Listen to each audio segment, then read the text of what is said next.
सर्वप्रथम परमेश्वर पिता का धन्यवाद देता हूँ एक बार फिर से कि उसने मुझे जीवित रखा है, हम सबको जीवित रखा है।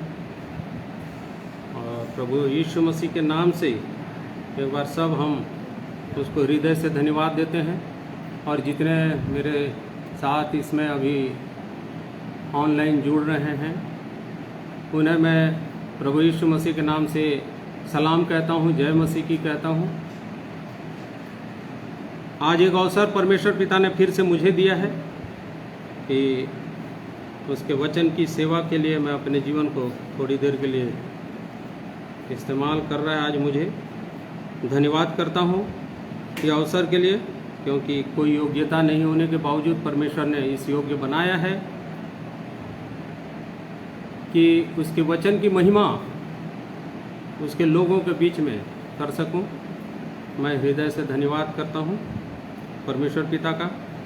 और आइए आराधना प्रारंभ करेंगे, उसके पहले हम लोग प्रार्थना में जाएंगे। प्रेमी दयालु सर्वशक्तिमान सृजनहार करुणामय परमेश्वर पिता, हमारे उद्धारकर्ता प्रभु यीशु मसीह के जीवित और पवित्र नाम के द्वारा से आपके चरणों में एक बार फिर से बड़े नम्र और दीन होकर के झुकते हैं। आपकी महिमा, स्तुति, तारीफ, बड़ाई, प्रशंसा करते हैं, क्योंकि आप सच्चे और जीवते परमेश्वर हैं। आपने हमें बनाया, हमारी चिंता करते हैं, हमारे पिता हैं, हमारे स्वामी हैं। अपने सुरक्षित हाथ को दे करके आज तक हमें आपने बचाया है, इसलिए हृदय से धन्यवाद देते हैं। धन्यवाद देते हैं आज के दिन के लिए जिसे आपने दिया कि हम आपकी आराधना और उपासना कर सकें। आपको महिमा देते हैं। सामर्थी प्रभु, धन्यवाद करते हैं आपकी योजना के लिए, आपके उपाय के लिए, सारे जगत के लोगों के लिए, मेरे लिए, हम सब के लिए जो आपने किया प्रभु यीशु मसीह में होकर के उस पवित्र बलिदान को दे करके हमें पाप के बंधनों से, शैतान के हाथों से छुड़ाया है। धन्यवाद करता हूँ सामर्थ्य प्रभु उस पवित्र लोहू के लिए जो आज भी जारी है। हृदय से धन्यवाद देता हूँ। आपके जीवित पवित्र वचनों के लिए धन्यवाद देता हूँ, पवित्र आत्मा के लिए धन्यवाद देता हूँ। आज आपकी आराधना और उपासना के लिए हम इकट्ठे हैं प्रभु जी। यद्यपि हम ऑनलाइन कर रहे हैं, परंतु बहुत ऐसे हमारे प्रिय भाई बहन जुड़े हुए हैं। हृदय से धन्यवाद करते हैं। और सामर्थ्य प्रभु, हर एक के जीवन के लिए हम आपकी दया, करुणा और आशीष को मांगते हैं। आज हम सबकी सहायता कीजिए, पवित्र आत्मा की अगुवाई और भरपूरी दीजिए, ताकि आपकी वचन सबके कानों में जाए प्रभु, और जितने सुनते हैं उससे उद्धार को प्राप्त करने पाएँ। अभी भी सुन रहे हैं ऑनलाइन जुड़े हुए, और बाद में भी जब सुनते हैं तो आशीषित हों, ऐसी करुणा और दया चाहता हूँ। मेरी भी सहायता कीजिए। यहाँ हम जितने बैठे हैं हम सबकी सहायता कीजिए। आपकी आराधना उपासना के तहत आपकी महिमा भी करना चाहते हैं प्रभु जी, उसमें भी आप हमारी सहायता कीजिए। सब बातों के लिए हृदय से धन्यवाद देते हुए दुआ उद्धार करता प्रभु यीशु मसीह के नाम से मांगता हूँ, सुनिए और ग्रहण कीजिए। आमीन। धन्यवाद करता हूँ मेरे प्रिय भाई बहनों के लिए जितने जुड़ सके हैं। आप सबों को एक बार फिर से जय मसीह की। प्रभु की महिमा में जाएंगे और थोड़ी देर प्रभु की महिमा करेंगे। मैं और भाई अनुपम चार्ल्स, साथ में आप लोग भी गाइएगा।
प्रभु की महिमा सचमुच में वो हरी हरी चराइयों में हमें ले चलता है यदि हम उसे अपना चरवाहा मान लेते हैं, और वो हमें आशीषें देता है, हमारे सिर पर तेल मलता है, पवित्र आत्मा का अभिषेक करते हुए ये कहता है, हे मेरे जन, हे मेरे पवित्र जन, मेरे बुलाए हुए जन, मेरे चुने हुए जन, उठ जा और एक बार प्रकाशमान हो जा और सारे जगत में घूमते हुए इस प्रकाश को फैला।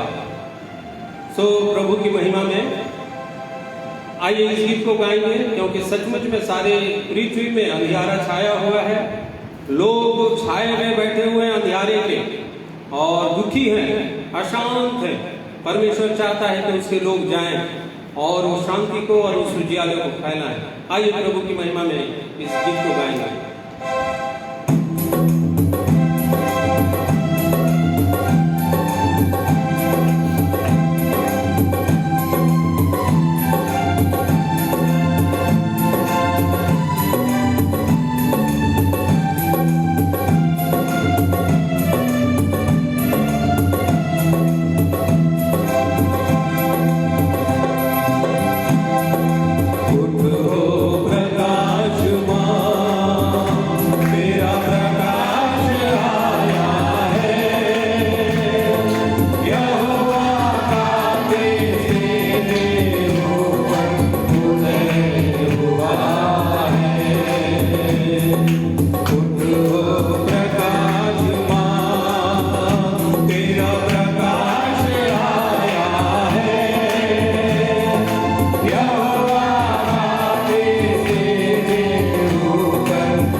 धन्यवाद परमेश्वर पिता का प्रभु यीशु मसीह में। आइए वचन के भाग में जाने के पहले एक और प्रभु की महिमा में गीत को हमारे भाई अनुपम चार्ल्स की ओर से सुनेंगे। प्रभु की महिमा हो, स्तुति।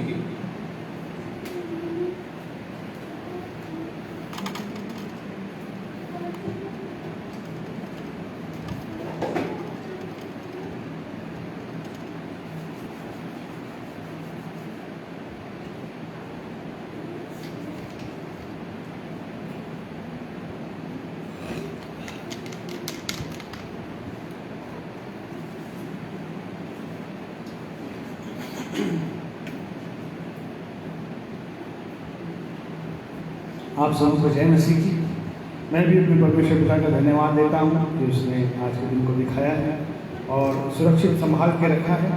इसलिए परमेश्वर पिता का धन्यवाद देता हूँ। गीत के द्वारा परमेश्वर पिता की महिमा करना चाहता हूँ। बहुत ही सुंदर गीत है। धीमी आवाज़ आ रही है सूली से। हाँ मेरे प्रियो, आज भी परमेश्वर प्रभु यीशु मसीह की धीमी आवाज़ हमें से हर एक को अपने पास बुलाती है, हमें से हर एक को अपने पास खींचती है। और यदि हम उसकी आवाज़ को सुनते हैं तो सचमुच में अवश्य ही हमको प्रभु के पास आना चाहिए। आइए इस गीत को सुनें।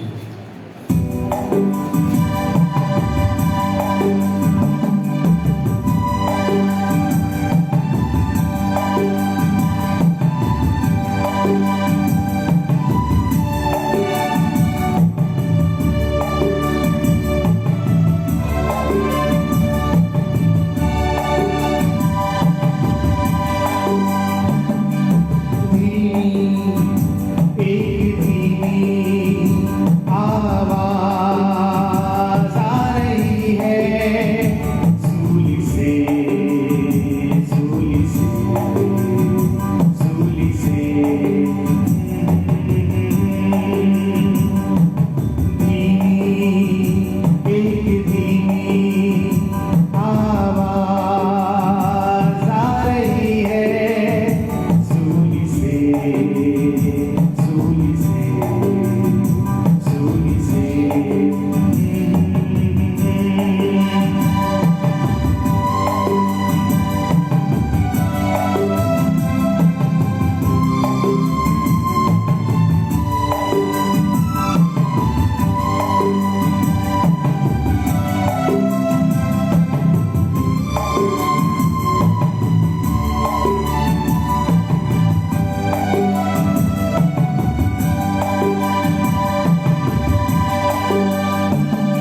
परमेश्वर पिता का धन्यवाद करता हूँ समझ के लिए।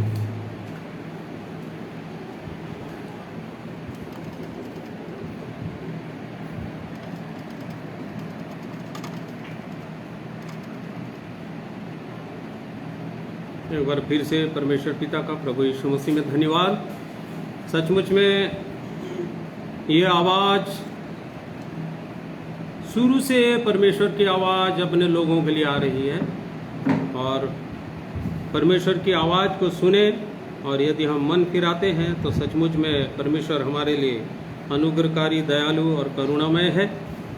पर सुनकर भी यदि अनसुना करते हैं तो हमारे लिए वो हमारी आशा को पूरा नहीं होने देने वाला परमेश्वर भी है। इसलिए प्रभु का धन्यवाद करते हैं ऐसे गीत के लिए जो परमेश्वर के दासों ने लिखा। सचमुच में अद्भुत वचन से हमें आशीषित किया इस गीत के द्वारा से। आइए आज आराधना के भाग में जाएंगे, और 2 जगह से आज परमेश्वर के वचन को मैं अध्ययन किया हूँ ताकि आप सबके साथ बांट सकूँ। पहला जगह है यशायाह, उसका 5वां अध्याय, उसका 13 पद और 14 पद है। और उसी प्रकार पहला यूहन्ना 2 अध्याय का 1 से 4 तक है। एक पुराने नियम में से है और एक नए नियम में से है। और इसलिए आइए इस वचन को हम पढ़ेंगे भाई नीरज की अगुवाई में। यशायाह की किताब, उसका 5वां अध्याय, उसका 13 और 14 पद।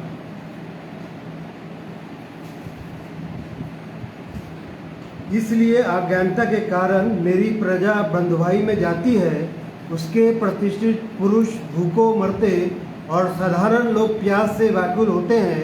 इसलिए अधोलोक ने अत्यंत लालसा करके अपना मुंह बेपरिणाम पसारा है, और उनका वैभव और भीड़ भाड़ और आनंद करने वाले सब के सब उसके मुंह में जा पड़ते हैं। इस प्रकार पहला यूहन्ना उसका अध्याय 2 अध्याय उसका 1 से 4। हे मेरे बालकों, मैंने ये बातें तुम्हें इसलिए लिखता हूँ कि तुम पाप ना करो। यदि कोई पाप करे तो पिता के पास हमारा एक सहायक है, अर्थात धर्मी यीशु मसीह, और वही हमारे पापों का प्रायश्चित है, और केवल हमारे ही नहीं वरन सारे जगत के पापों का भी। यदि हम उसकी आज्ञाओं को मानेंगे तो इससे हम जान लेंगे कि हम उसे जान गए हैं। जो कोई यह कहता है मैं उसे जान गया हूँ और उसकी आज्ञाओं को नहीं मानता, वह झूठा है और उसमें सत्य नहीं। धन्यवाद भाई को। सचमुच में यहाँ जब हम वचन को पढ़ते हैं तो परमेश्वर की कुछ आज्ञाएं हैं, नियम है जिन्हें पहले के लोगों के लिए भी परमेश्वर ने, जिन्हें अपनी प्रजा कहता था, वो दिया। हम आज यशायाह उसका 5वां अध्याय 13 पद में पढ़ते हैं, इसलिए अज्ञानता के कारण मेरी प्रजा बंधुआई में जाती है। सब कुछ दिया परमेश्वर, बात भी किया। किस बात से वो लोग अज्ञान रहे, ये बहुत मायने की बात है। यदि हम परमेश्वर के वचन को यदि हम ध्यान से देखते हैं तो उस समय जब परमेश्वर ने मूसा के द्वारा से मिस्र से इस्राएलियों को छुड़ाया, तब परमेश्वर ने अपने सामर्थ को उनके सामने प्रकट किया, परमेश्वर ने अपने प्रेम को प्रकट किया, परमेश्वर ने अपने अनुशासन को उनके जीवनों में दिया, बताया सब चीज, और यहाँ तक कि अपनी आज्ञाओं को परमेश्वर ने उनके सामने रखा। परंतु परमेश्वर जिन्हें अपनी प्रजा कहता था वो लोग क्या किए? यदि आप कुछ वचनों के हेडिंग्स को देखेंगे तो समझ में आ जाएगा। यशायाह उसका 3 अध्याय के 16 पद में क्या लिखा है, देखिए 16 पद के ऊपर क्या लिखा है, देखिए। यरूशलेम की स्त्रियों को चेतावनी। नहीं, पहला 3 अध्याय के 1 पद के ऊपर क्या लिखा है, देखिए। यरूशलेम में दुर्व्यवस्था। यरूशलेम में अर्थात वो परमेश्वर के लोगों के बीच में क्या हो गया था, जो जिन्हें वो छुड़ाया। और यहाँ तक कि हम सब जानते हैं कि वो लाल समुद्र में परमेश्वर ने उन्हें उस बपतिस्मा के रूप में बाहर निकाला, हर एक आशीषों को दिया, परंतु वहां उनकी व्यवस्था दुर्व्यवस्था हो गई। अपने जीवन में दुर्व्यवस्था को उन्होंने ले आया। उसकी आज्ञाओं प्रेम को जानने पर भी अज्ञानता उनके जीवन में इतना था कि उन आज्ञाओं को नहीं माने। और दूसरा लिखता है, देखिए 3 अध्याय के 16 पद के ऊपर में हेडिंग क्या लिखा है, यरूशलेम की स्त्रियों को चेतावनी क्या दिया। 16 पद से थोड़ा सा पढ़ लीजिए, समझ में आएगा। यहोवा ने यह भी कहा है, क्योंकि सियोन की स्त्रियां घमंड करती और सिर ऊंचे किए आंख मटकाती और घुंघरुओं को छमछमाती हुई ठुमुक ठुमुक चलती है, इसलिए प्रभु यहोवा उनके सिर को गंजा करेगा और उनके तन को उगरवाएगा। बस। और 4 अध्याय का 1 पद से देखेंगे तो ये सब बातें उनके जीवन में आ गई थी। सब बातें परमेश्वर उन्हें छुड़ाया, हर एक प्रकार से उन्हें सामर्थ्य से छुड़ा करके प्रेम अनुशासन सब बातों को समझाया, परंतु इनके जीवन में, परमेश्वर के लोगों के जीवन में ये सब बातें घर कर गई थी, आ गई थी। देखिए क्या क्या लिखा है, एक पद 4 अध्याय का यशायाह। उस समय 7 स्त्रियां एक पुरुष को पकड़ के कहेगी, रोटी तो हम अपनी ही खाएंगी और वस्त्र अपने ही पहनेंगी, केवल हम तेरी कहलाएं, हमारी नाम धराई दूर कर। ये सब बातें भी उस समय आ गई थी। और ये एक भविष्यवाणी है जो सामने कभी होने वाली है, आगे जाके ये भविष्यवाणी भी है, परंतु उस समय भी ये बातें आ गई थी। यहाँ लिखा है, देखिए 5वां अध्याय उसका 8वां पद के ऊपर में एक हेडिंग लिखा है, देखिए मनुष्यों की बुराई। ये मनुष्यों की पूरी बुराइयां उनके जीवन में बढ़ गई। ये कौन मनुष्य थे? परमेश्वर के लोग थे, परमेश्वर की प्रजा थी। और इसीलिए यहाँ लिखता है, बहुत दुखी हो जाता है और कहता है, इसलिए अज्ञानता के कारण मेरी प्रजा कहाँ चली जा रही है? बंधुआई में, नाश में। अज्ञानता के कारण परमेश्वर सब ज्ञान को प्रकट किया, परंतु उस ज्ञान को उन्होंने अपने अंदर एक्सेप्ट नहीं किया, नहीं उसके अनुसार जीना नहीं चाहे। और उनके जीवन में क्या भर गया? मनुष्यों के जीवन में क्या हो गया? पूरा बोलता है, मनुष्यों की बुराई बढ़ गई। और इस कारण परमेश्वर इस वचन को कोट करता है, बोलता है, मेरी प्रजा इतनी अज्ञानता को क्यों धारण कर रही है, जबकि मैं एक एक वचन को बताते जा रहा हूं, है ना। परंतु परमेश्वर दयालु, करुणामय, विलंब से कोप करने वाला, वो उपाय करता अपने लोगों के लिए, और वो प्रबंध करता है कि जो बंधुआई में चले जा रहे हैं, बंधन में पड़ने जा रहे हैं, बंधन में पड़ चुके हैं, उनके लिए क्या करे? छुटकारे का प्रबंध। और उसने छुटकारे का प्रबंध भी उनके लिए किया, करते आया। आइए एक वचन को पढ़िए, रोमियो उसका 11वां अध्याय, रोमियो की पत्री उसका 11वां अध्याय,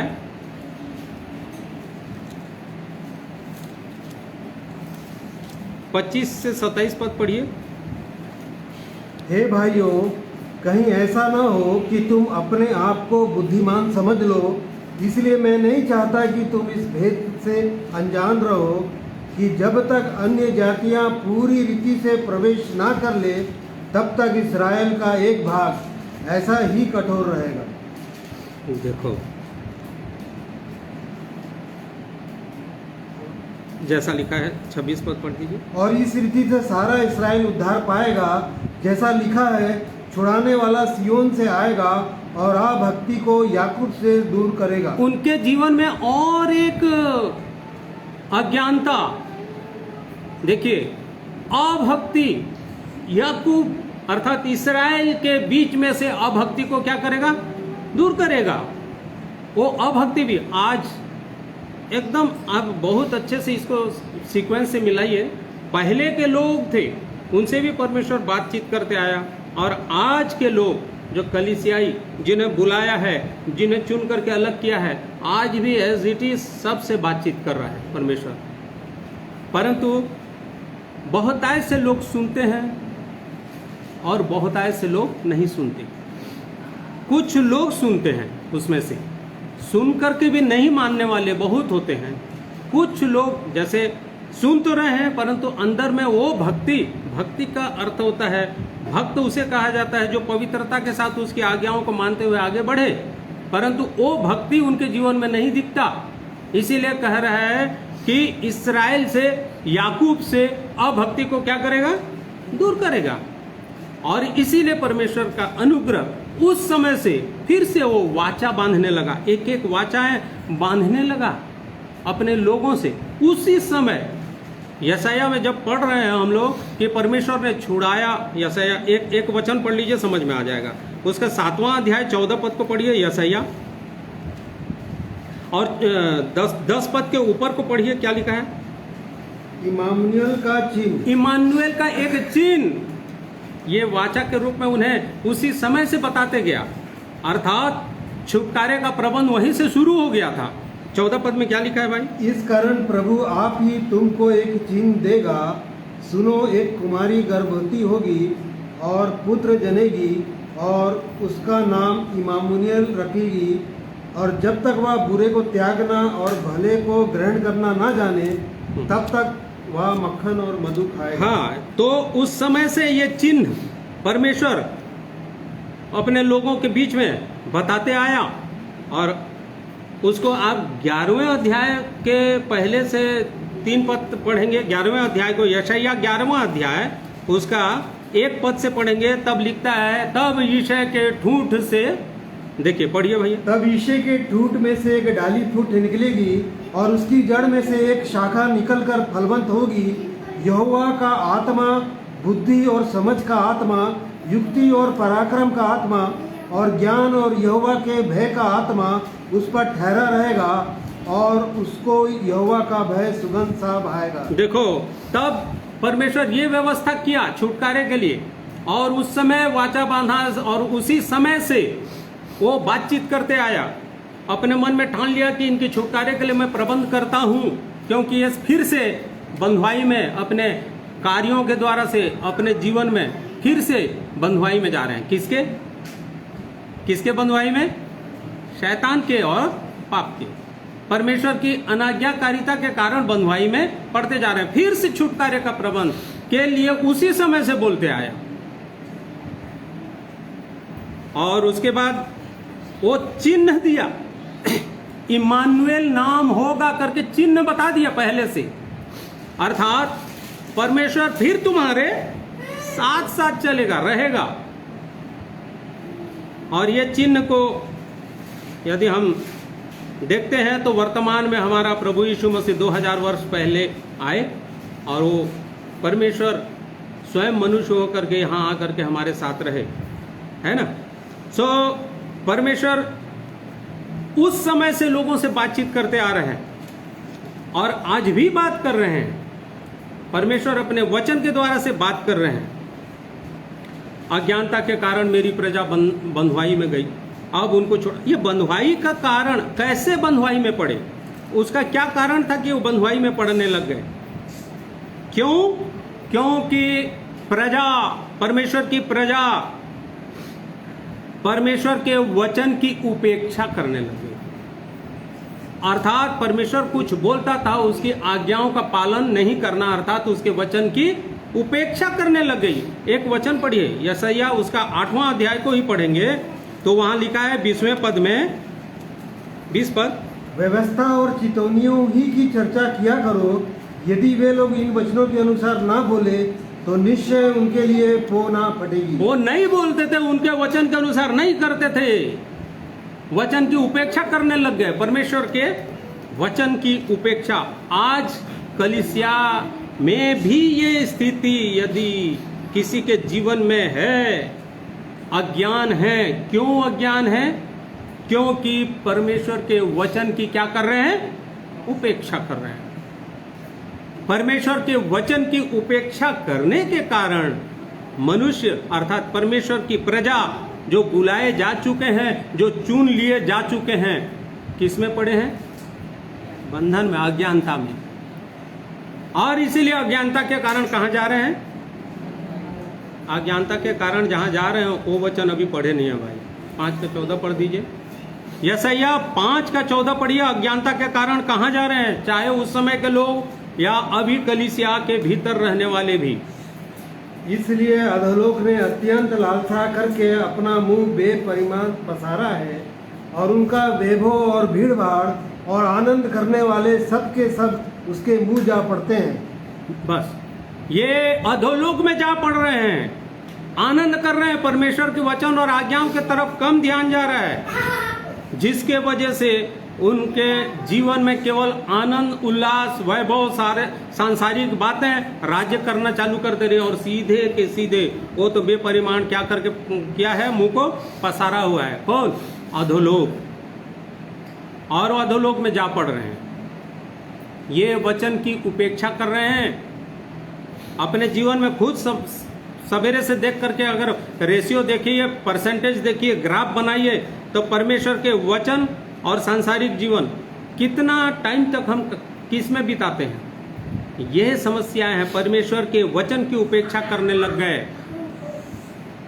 वो वचन जो परमेश्वर का वचन है, जिसके द्वारा से एक मनुष्य जीवन प्राप्त कर सकता है, वो जिसके द्वारा से परमेश्वर के सानिध्य को प्राप्त कर सकता है, जिसके द्वारा से परमेश्वर के राज्य में जा सकता है, जिसके द्वारा से नया बन सकता है, जिसके द्वारा से पूरे उद्धार को प्राप्त कर सकता है, ऐसे वचन की उपेक्षा जीवन में उस समय के छुड़ाए हुए लोग भी मिस्र से, और आज भी नया जीवन पाए हुए कलीसिया के भीतर के लोग कहाँ जाएंगे? जाएंगे वहीं जो मुंह फाड़ करके देख रहा है, आ जाओ मेरे अंदर, अर्थात अधोलोक में। परमेश्वर सहायता करे कि अभी हमारे पास परमेश्वर अवसर दिया है, वो ज्ञान को प्राप्त कर लें। एक वचन पढ़ेंगे और 1 कुरिन्थी उसका 14 अध्याय, 1 कुरिन्थी उसका 14वां अध्याय 36 से 38 पढ़ेंगे। क्या परमेश्वर का वचन तुम में से निकला है या केवल तुम ही तक पहुंचा है? यदि कोई मनुष्य अपने आप को भविष्यवक्ता या आत्मिक जन समझे, तो यह जान ले कि जो बातें मैं तुम्हें लिखता हूँ वे प्रभु की आज्ञाएं हैं। परंतु यदि कोई यह ना माने तो उसको भी ना मानो। देखो, यदि उसको नहीं मानते हो तो कहाँ जा रहे हो? ये कौन सा वचन है? ये वचन मैं लिख रहा हूँ, तुम्हारे लिए लिख रहा हूँ, ये बातें तुम्हें लिखता हूँ। ये परमेश्वर का वचन, ये परमेश्वर की प्रेरणा, आत्मा की प्रेरणा से, पवित्र आत्मा की प्रेरणा से दिया हुआ वचन एक मनुष्य के लिए जीवन। परंतु आज उस वचन की उपेक्षा बहुतायत से लोग, उस समय भी परमेश्वर बातचीत करता था अपने, कई लोगों से तो डायरेक्टली बात करता था, और कई लोगों से अपने दास भक्तों के द्वारा से, भविष्यवक्ताओं के द्वारा से बात करता था। परंतु आज भी बात करता है, परंतु लोग बहुत कम वचन को और वचन की बातों को, जो आज्ञाएं, उसको सुनते हैं और उस पर अमल करते हैं, जिसके कारण फिर से ये अज्ञानता बढ़ती जा रही है। और अज्ञानता के कारण कह रहा है बड़ा दुखी होकर के कि मेरी प्रजा अधोलोक में, विनाश में जा रही है, और उसको छुड़ाने का प्रबंध। और क्या कारण हो सकता है, और क्या क्या कारण हो सकता है कि अज्ञानता बढ़ते जा रहे हैं मनुष्य के जीवन में? आत्मा के प्रकाशन को नहीं चाहते, सिर्फ ज्ञान। देखिए, ऐसा ज्ञान कि हम लोगों के सामने अपने आप को प्रकट कर सकें, ऐसे ज्ञान के लिए भी लोग बहुत ज़्यादा कोशिश करते हैं, परंतु परमेश्वर के वचन के प्रकाशन यहाँ तक नहीं पहुँचता। परंतु सांसारिक ज्ञान, कुछ लोगों से तो आप बातचीत नहीं कर पाएंगे, इतना ज़्यादा उनके पास ज्ञान रहता है।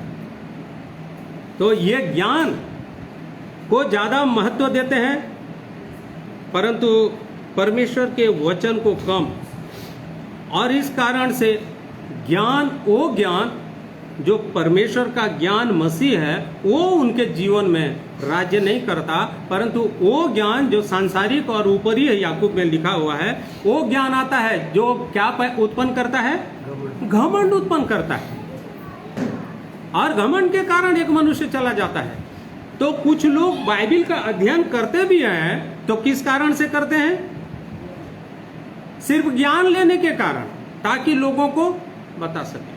परंतु परमेश्वर चाहता है कि मेरे वचन को अधिकाई से अपने हृदय में बसने दो। और इसके कारण देखिए, एक वचन को पढ़िए, 1 कुरिन्थी 2 अध्याय 9 पद में लिखता है,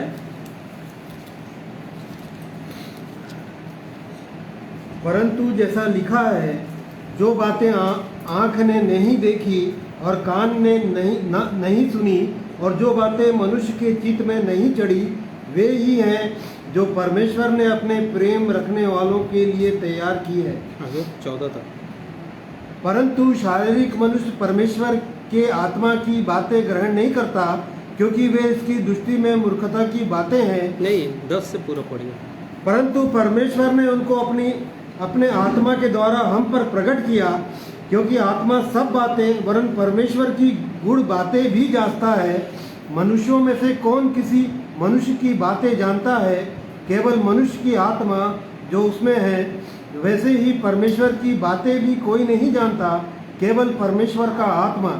परंतु हमने संसार की आत्मा नहीं, परंतु वह आत्मा पाया है जो परमेश्वर की ओर से है, कि हम उन बातों को जाने जो परमेश्वर ने हमें दी है, जिनको हम मनुष्यों के ज्ञान की सिखाई हुई बातों में नहीं, परंतु आत्मा की सिखाई हुई बातों में आत्मिक बातों से मिलाकर सुनाते हैं।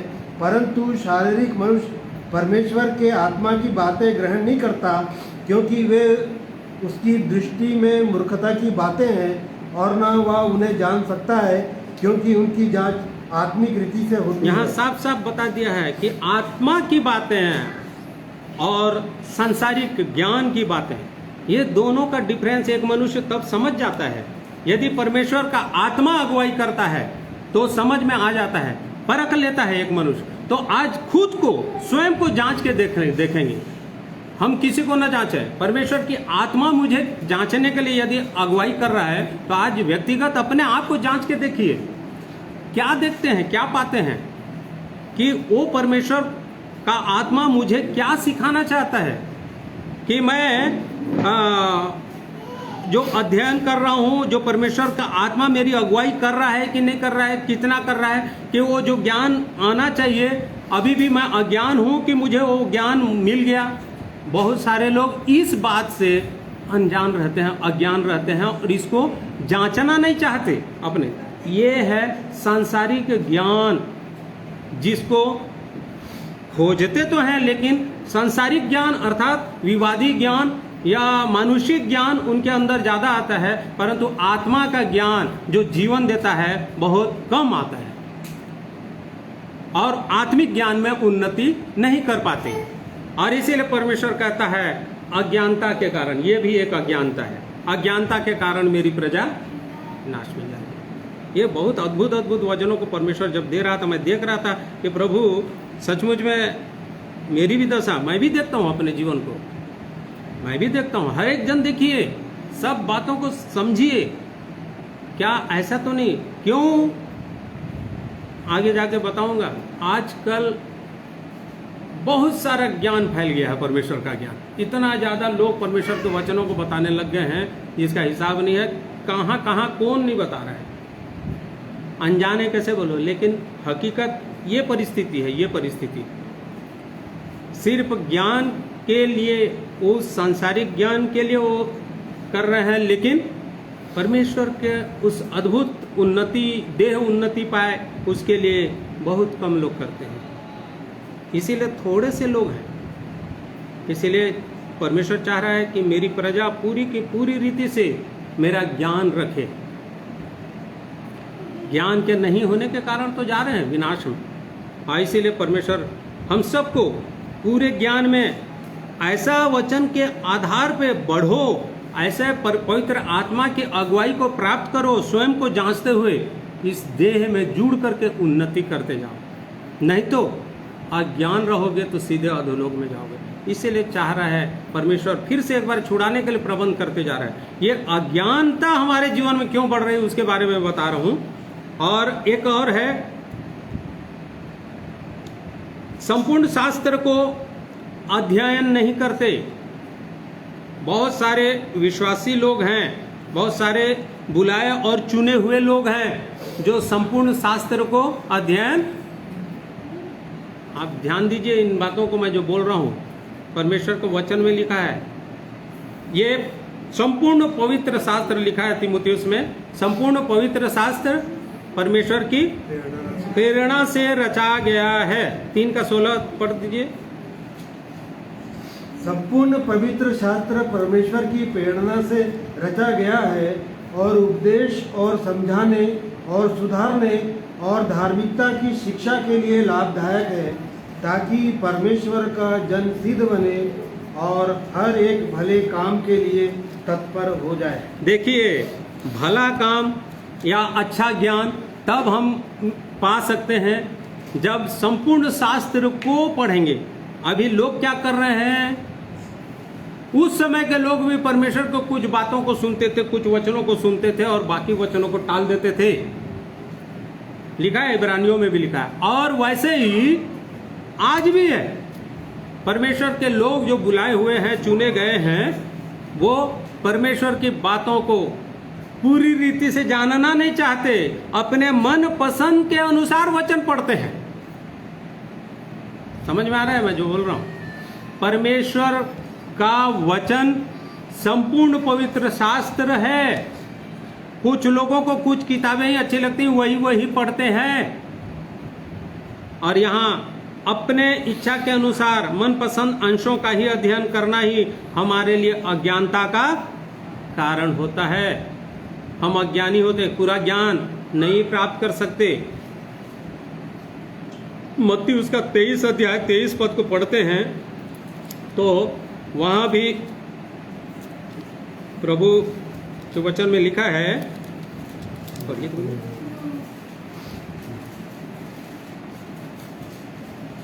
हे कपटी शास्त्रियों और फरीसियों, तुम पर है, तुम पुदीने और सौंफ और जीरे का दशवांश तो देते हो, परंतु तुमने व्यवस्था की गंभीर बातों को अर्थात न्याय और दया और विश्वास को छोड़ दिया है। चाहिए था कि इन्हें भी करते रहते और उन्हें भी न छोड़ते। अर्थात व्यवस्था की गंभीर बातों की ओर मन नहीं जाता। जो हमारे लाभ की हैं, छोटे छोटे बातें हैं, जैसे कोई दुख आया, तकलीफ आया तो भजन संहिता में दुख के लिए क्या विषय दिया है उसको पढ़ने लग जाते हैं। सही गलत तो नहीं है, ऐसा होता है। और नीति वचन में इसीलिए कि हमारे मन को बड़ा आनंद होता है, बहुत सुंदर, इसीलिए पढ़ लेते हैं। नहीं, व्यवस्था में गंभीर बातें लिखी हैं, उसको नहीं मानते। उस समय फरीसी लोग भी नहीं मानते थे। आज शायद कलीसिया के अंदर भी बहुत सारे लोग टोटल व्यवस्था की बातों को नहीं पढ़ते और न ज्ञान रखते, क्योंकि तू व्यवस्था में बहुत सारी बात आज्ञाएं हैं, बहुत सारी बातें हैं, प्रकाशन है। यदि तू ऐसा करेगा, व्यवस्था विवरण पढ़ियो, लय व्यवस्था में तो ऐसी ऐसी आज्ञाएं हैं जिसको जानना चाहिए, नहीं पढ़ते। अपने मनपसंद का हम पढ़ करके खुश रह जाते हैं, इसीलिए अज्ञान है। इसीलिए परमेश्वर अपने वचन में कहता, अज्ञानता के कारण मेरी प्रजा विनाश में जा रही है, अधोलोक में पड़ रही है। इसलिए मेरे प्रिय भाई बहनों, सिर्फ सांसारिक ज्ञान लेने के लिए या संसार में भली भांति जीने के लिए या भला दिखने के लिए परमेश्वर के वचन का इस्तेमाल या पढ़ना नहीं करेंगे, परंतु वो अंदर में जीवन में आना चाहिए। राजा दाऊद कहता है, मैंने तेरे वचन को अपने हृदय में रख छोड़ा है कि तेरे विरुद्ध वो पाप से बचाता है, पाप का बंधन है, बंधन से छुड़ाता है। फिर कहता है, तेरा वचन मेरे पांव के लिए दीपक है और मेरे मार्ग के लिए उजियाला है। ये वचनों को अधिकाई से अपने हृदय में बसाइए। ऐसे ही करते रहेंगे तो सांसारिक ज्ञान तो बढ़ जाएगा, परंतु आत्मिक ज्ञान नहीं बढ़ने के कारण परमेश्वर फिर से दुखी होकर के कहेगा मेरी प्रजा अज्ञानता के कारण विनाश में। और चेक करिए कि कहीं सचमुच में उसी भीड़ में मेरा भी जीवन तो नहीं है। मुझको भी चेक करने की आवश्यकता, हम सबको चेक करने की आवश्यकता है, क्योंकि हम जो शिक्षा प्राप्त कर रहे हैं वो किसी भी रीति से परमेश्वर के आत्मा के अगुवाई से बाहर नहीं है। परमेश्वर के आत्मा की अगुवाई हम सबको प्राप्त हो रही है, तभी ये शिक्षाएं हमें मिल रही हैं। यदि उसके अनुसार सही नहीं सुनेंगे और उस प्रकाशन में अपने जीवन को नहीं जांचेंगे तो एक दिन हम भी धोखा खा सकते हैं अज्ञानता के कारण। ज्ञान आता जरूर है। आप वचन को कई प्रकार से कई जैसे कुछ लोग को वचन को ऐसे पढ़ते हैं कि एक एक वचन का एक एक शब्द को, जैसे एक वचन लिखता है यहाँ, परमेश्वर ने हमें भय की नहीं पर सामर्थ और प्रेम और संयम की आत्मा दी है।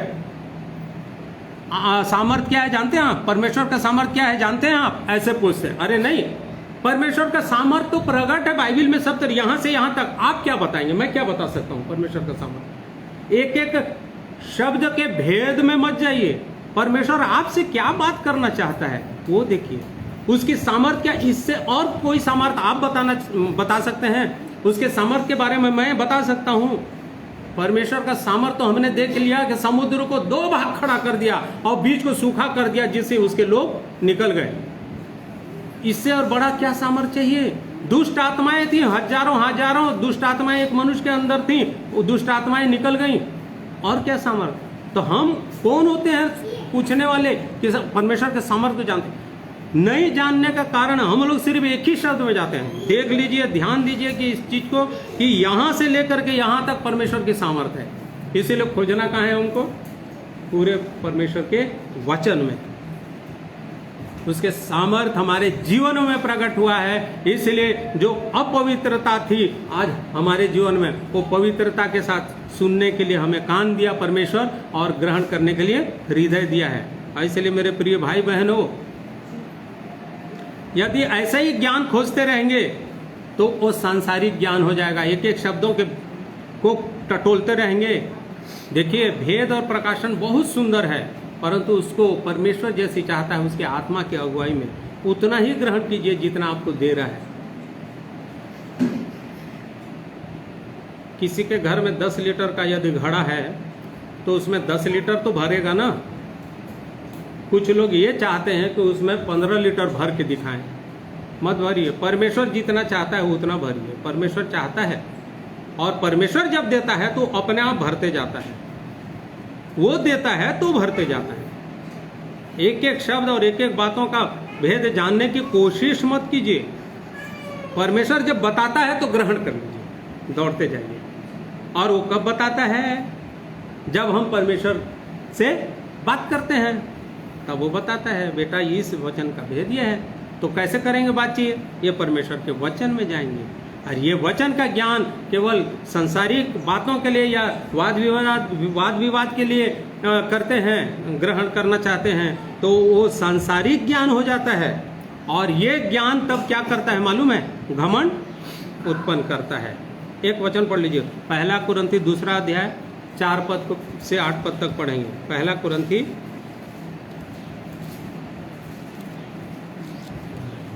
2 अध्याय 4 पद से 8। और मेरे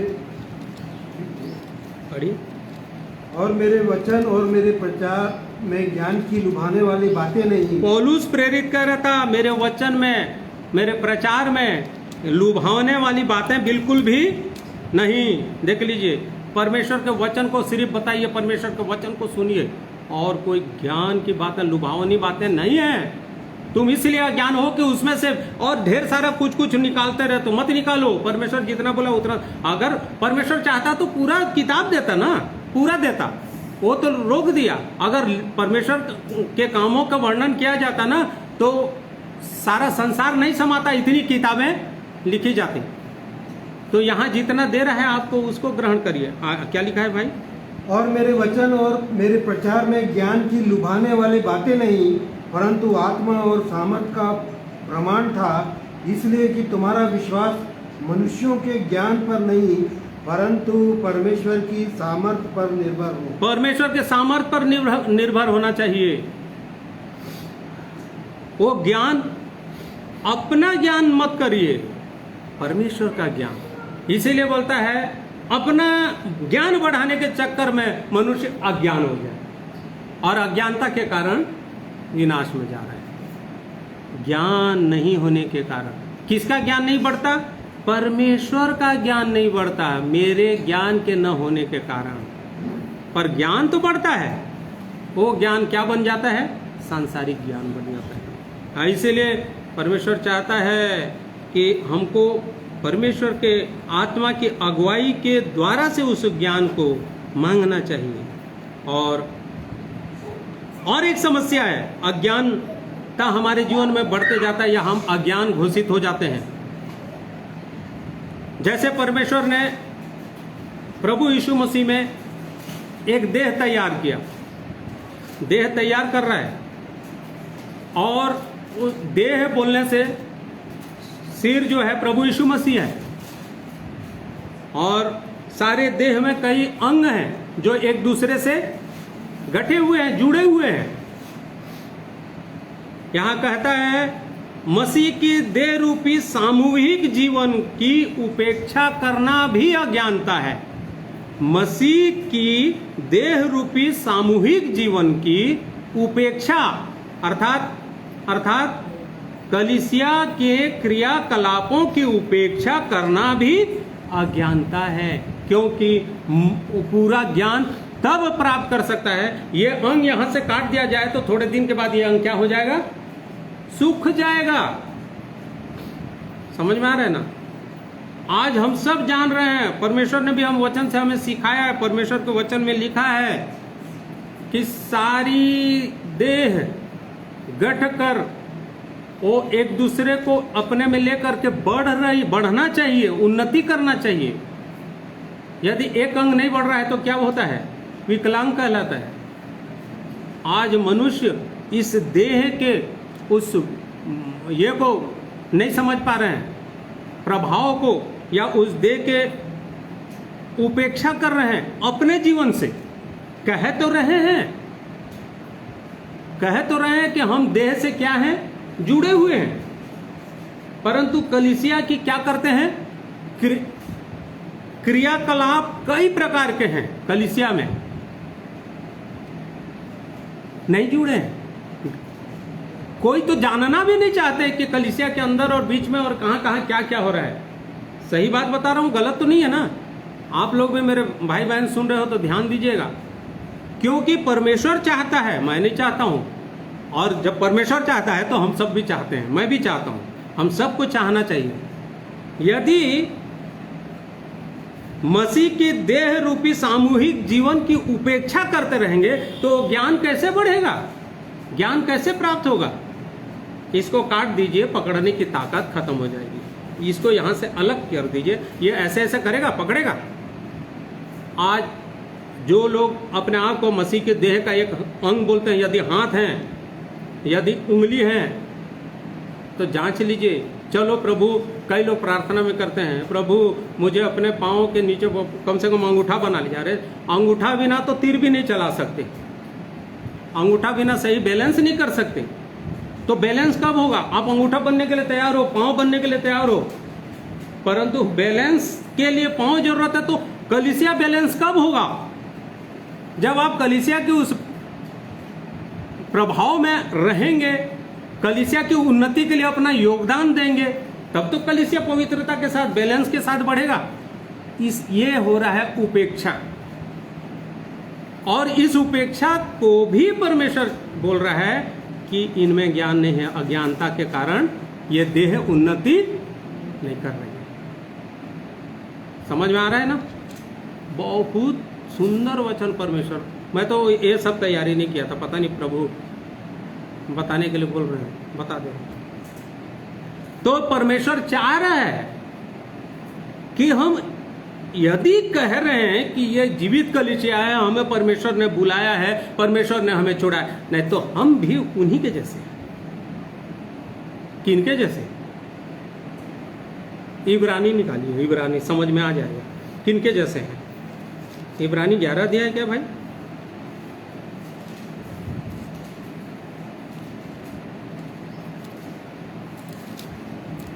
बाप दादों से थोड़ा थोड़ा करके हैं? एक अध्याय, हाँ एक अध्याय सॉरी।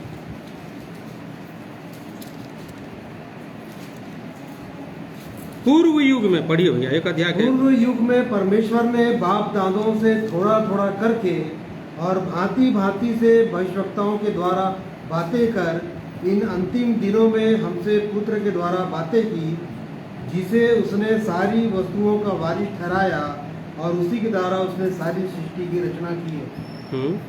वह उसकी महिमा का प्रकाश और उसके तत्व की छाप है और सब वस्तुओं को अपनी सामर्थ के वचन से संभालता है। वह पापों को धोकर ऊंचे स्थानों पर महामहिम के दहने जा बैठा और स्वर्ग दूतों से उतना ही उत्तम ठहरा जितना उसने उनसे बड़े पद का वारिस होकर उत्तम नाम पाया। हाँ, तो बाप दादों से पूर्व युग से बात करते आ रहा है, उनको भी समझाए एक साथ मेरी आज्ञाओं में बने रहोगे तो परमेश्वर के उस कनान देश तक अर्थात स्वर्गीय राज्य तक जाओगे। परंतु वो लोग आज भी जब मनुष्य चाह रहे छुटकारे को प्राप्त कर लिए, बपतिस्मा तक चले गए, उसके बाद अपनी गवाहियों को भी दे रहे हैं, परंतु गवाही क्या गवाही देते हैं? एक गवाही हर एक देते हैं जब छुटकारे के अनुभव को प्राप्त करते हैं। प्रभु ने, पिता ने मुझे देह में क्या कर लिया, सब ये गवाही देते हैं कि नहीं? उस देह में जोड़ लिया और उस देह की उपेक्षा पूरे टाइम दिल से और मन से करते रहते हैं। अरे कौन से देह में? सार्वभौमिक देह, जहां से जीवन प्राप्त किए हो उस देह में जुड़े हो कि नहीं जुड़े हो? इसमें भी परमेश्वर के उस जन के अंदर कई प्रकार की आत्माएं बात करेंगी। तुम ही लोग थोड़ी हो परमेश्वर के देह, हम जहां जहां जुड़े हैं सार्वभौमिक बन रहा है। अरे जहां एक झुंड में नहीं जुड़ सकते तो परमेश्वर का पवित्र देह जो पूरे सार्वभौमिक बन रहा है उसमें तुम क्या जुड़ सकते हो? जिसको तुम देखते हो यदि उसका आदर नहीं कर सकते हो तो परमेश्वर को, जिसको तुमने देखा नहीं है, उसका क्या आदर और भय मान सकते हो? परमेश्वर के वचन में साफ साफ लिखा है। इसीलिए परमेश्वर चाहता है अज्ञान हो तुम, कहता है कि जानो मुझको, ऐसा अज्ञान मत रहो। ये है परमेश्वर के अज्ञानता का एक कारण कि परमेश्वर की देह अर्थात मसीह की देह की उपेक्षा करना। पहला कुरिन्थियों उसका 12 अध्याय, कुछ वचनों को मैं ज़्यादा पढ़ाऊंगा ताकि उससे पूरा समझ में आ जाए। परमेश्वर हम सबको समझाना चाह रहे हैं इन वचनों को। जो सुन रहे हैं मेरे प्रिय लोग, ध्यान से इसको नोट भी कर सकते हैं, कभी अध्ययन करिए सचमुच में ऐसा है कि नहीं। 8 पद को पढ़िए तो भाई 12 का, पहला कुरिन्थियों उसका 12वां अध्याय 8वां पद। क्योंकि एक को आत्मा के द्वारा बुद्धि की बातें दी जाती है और दूसरे को उसी आत्मा के अनुसार ज्ञान की बातें। बस 27 पद पढ़िए। इसी प्रकार तुम सब मिलकर मसीह की देह हो और अलग अलग उसके अंग हो, और परमेश्वर ने कलीसिया में बस उसके बाद हाँ ठीक है 28 पद भी पढ़ दीजिए। हाँ, और परमेश्वर ने कलीसिया में अलग अलग व्यक्ति नियुक्त किए हैं, प्रथम प्रेरित, दूसरे भविष्यवक्ता, तीसरे शिक्षक, फिर सामर्थ के काम करने वाले, फिर चंगा करने वाले और उपकार करने वाले और प्रबंध करने वाले और नाना प्रकार की भाषा बोलने वाले। बस देख लीजिए, मतलब ये सब कहां पर है? देह में। यहां 8वां पद में साफ साफ लिखता है ना भाई, क्योंकि एक को आत्मा के द्वारा बुद्धि की बातें दी जाती हैं तो दूसरे को उसी आत्मा के द्वारा ज्ञान। मतलब तुम जो देह में एक एक अंग जुड़े जा रहे हो वो सबको परमेश्वर ने वरदान दिया है आत्मा के द्वारा से। अपने वरदान को अपने पास रख करके कहां कहां घूम रहे हो ज्ञान लेते हुए? वो प्रभु की देह की उन्नति का कारण कब बन रहे हो? वो तो बोला कैसे कैसे बन सकते हो? 12वां अध्याय के 28 पद में, और परमेश्वर ने कलीसिया में अलग अलग व्यक्ति नियुक्त किए हैं, सब मिलकर के एक देह बनते हैं। तो अलग अलग व्यक्ति, प्रथम प्रेरित हैं, भविष्यवक्ता हैं, तीसरे अब कुछ गाने वाले हैं, कुछ साज बजाने वाले हैं, कुछ परमेश्वर की महिमा करने वाले हैं, कुछ सुसमाचार प्रचारक हैं, कुछ रखवाले हैं। ये सब चीज लिखा है। अब उनके साथ गठ करके तो बढ़ना है ना, तब तो उन्नति होगा ना।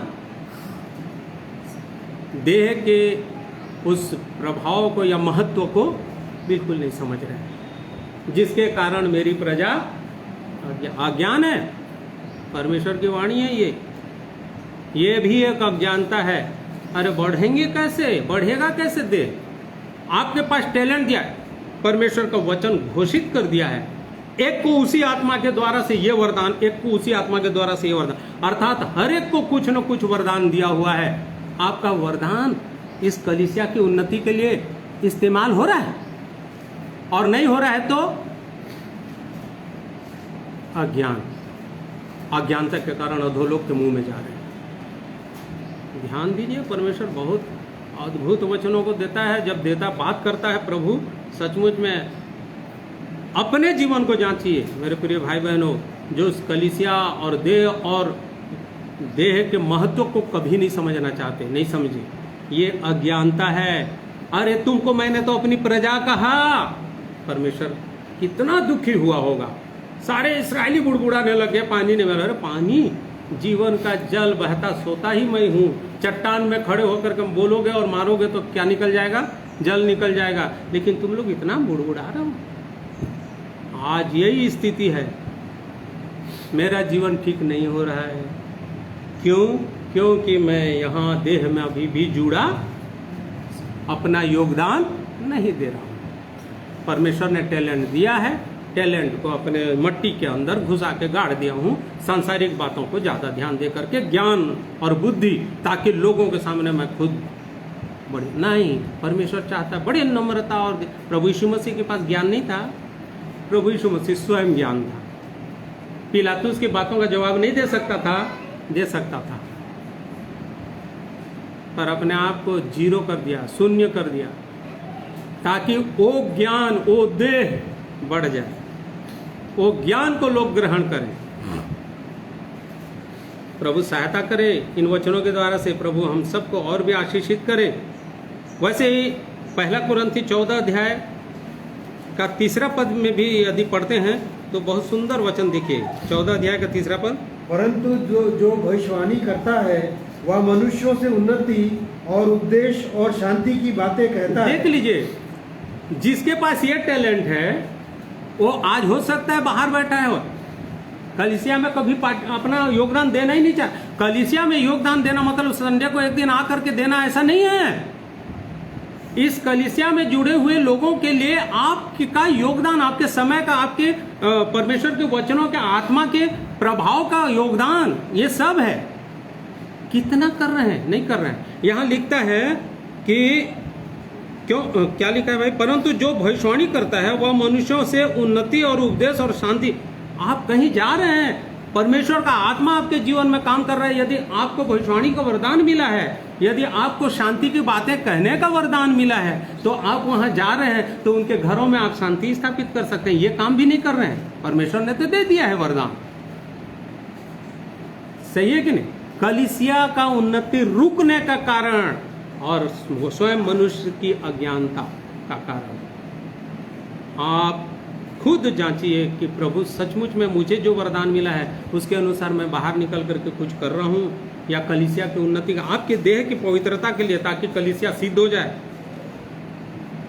मैं कर रहा हूँ।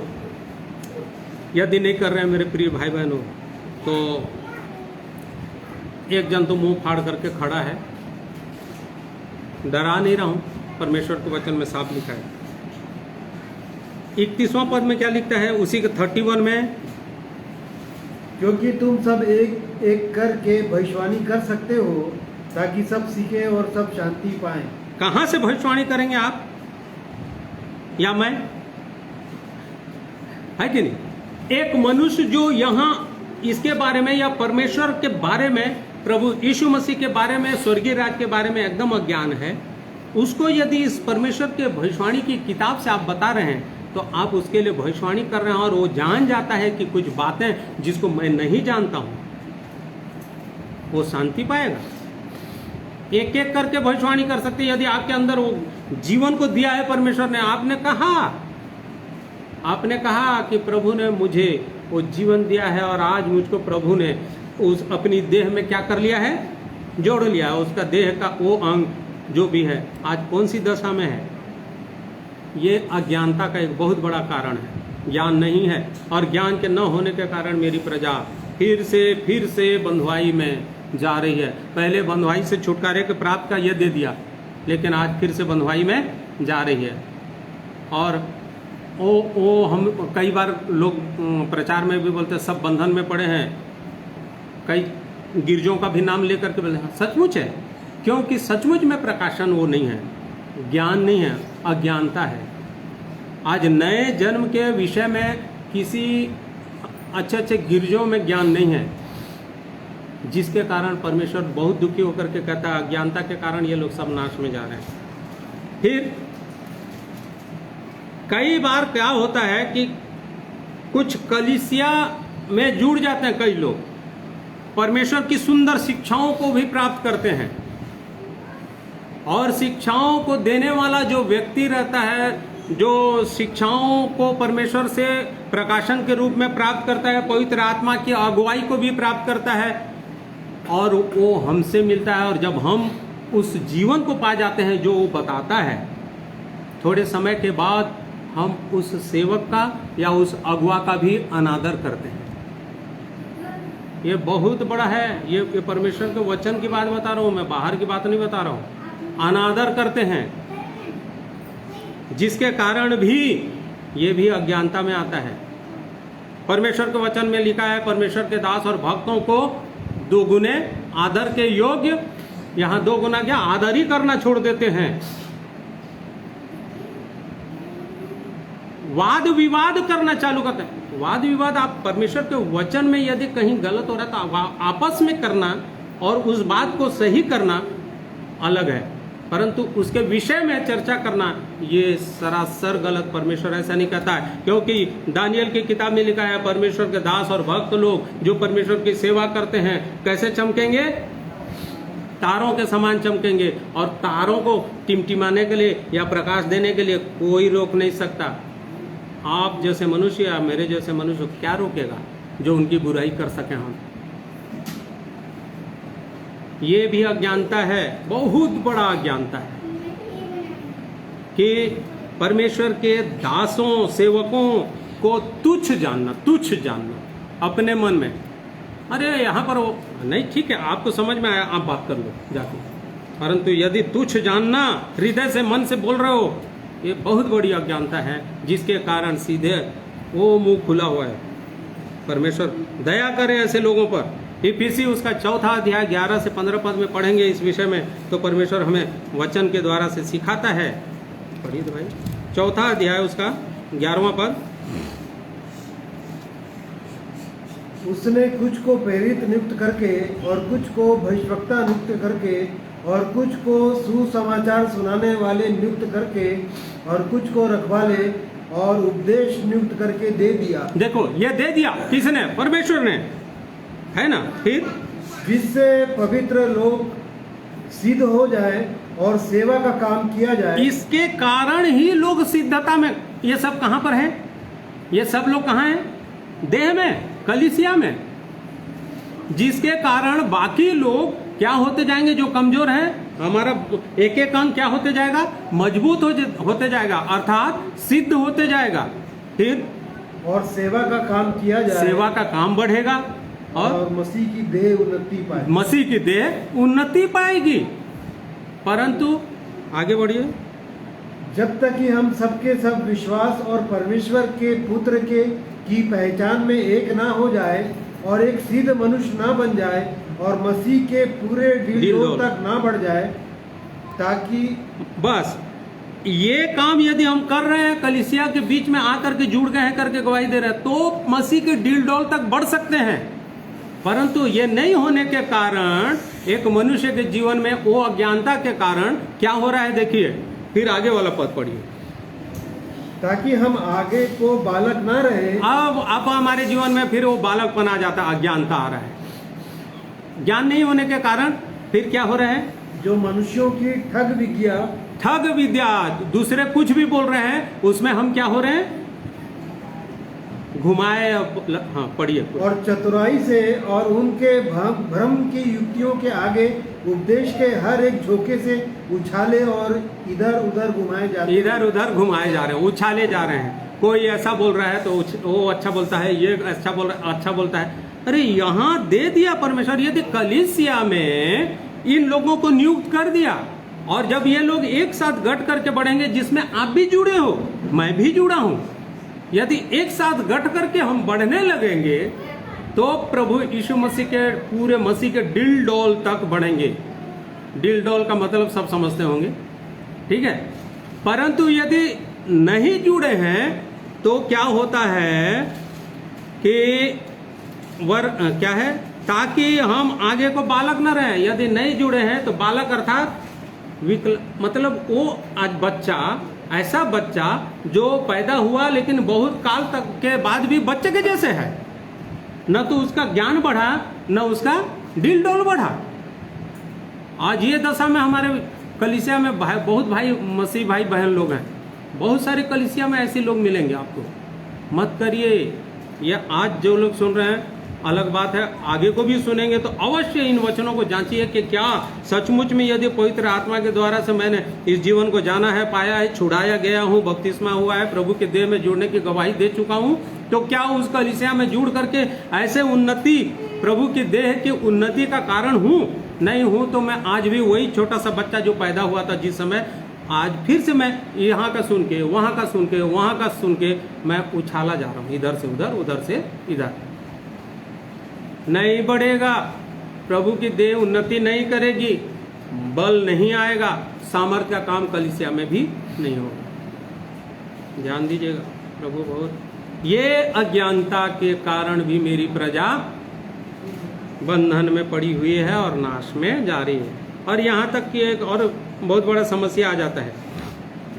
चौथा अध्याय का, इफिसी का ही चौथा अध्याय का 18 पद पढ़ेंगे तो ऐसा करते करते जब एक मनुष्य जीवन में चलते रहता है तो बहुत एक दिन बहुत बड़ा कठोर हो जाता है, नम्र नहीं रह जाता। पढ़िए तो भैया 18। क्योंकि उनकी बुद्धि अंधेरी हो गई है, हाँ, और उस अज्ञानता के कारण जो उनमें है और उनके मन की कठोरता के कारण वे परमेश्वर के जीवन से अलग किए हुए हैं।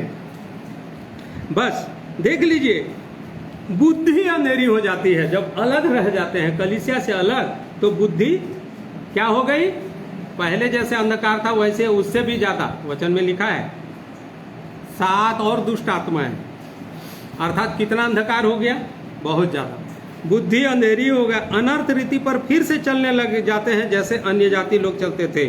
और क्या बोलता है, और उस अज्ञानता के कारण, इसलिए कि जुड़े नहीं हैं, ज्ञान प्राप्त नहीं हो रहा है, क्योंकि मसीह अपना सारा अधिकार किसको दिया, कलीसिया को। पूरा ज्ञान, समझ, प्रकाशन, पवित्रता, सिद्धता, सब चीज कलीसिया के द्वारा से होगा, अलग रह करके नहीं होगा। यह परमेश्वर की आज्ञा है वचन में। और यदि ऐसे कलीसिया में नहीं है तो कठोरता, अंधकार और अज्ञानता, और ऐसा जीवन है तो एक बहुत बहुत खतरनाक शब्द लिखा है, इस कारण, कठोरता के कारण वे परमेश्वर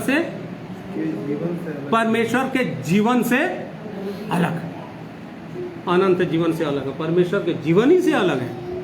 और बोल रहे हैं कि हमने जीवन पाया है, परमेश्वर के जीवन से अलग है। धोखे में है कि हम परमेश्वर के जीवन में हैं, गलत। ये वचन कह रहा है, परमेश्वर के वचनों का भय मानिए, बहुत ज़रूरी है, नहीं तो बहुत तकलीफ हो जाएगा। इसमें तो बहुत सारी बातें हैं और बताने के लिए कैसे करूं। तो प्रभु सहायता करे कि कुछ बातें और हैं जिन्हें जो थोड़ा सा जल्दी मैं जाऊंगा। कुछ थोड़ा सा मैं तैयारी कर रहा था, लेकिन ये परमेश्वर का आत्मा ये सब बातें दे रहा, तो मैं बोलते जा रहा हूँ। प्रभु सहायता करे। थोड़ा देर और मैं बोलना चाहूँगा कि हम किन किन बातों से अनजान, जिन्हें हमें जानना चाहिए। अनजान है, हमको जानना क्या चाहिए, ये बातें भी जरूरी है। क्या क्या बातें हमें जानना चाहिए? परमेश्वर के वाचा को जो इसराइलियों के साथ बांधा था, जब इसराइलियों को मिस्र देश से छुड़ाया, उस समय बांधा, और आज भी कलीसिया के साथ बांधा है। क्या जानते हैं? जानना चाहिए। एक वचन पढ़िए तो भैया, वही रोमी 11 अध्याय जो उसका 25वां से 27वां पद पढ़िए।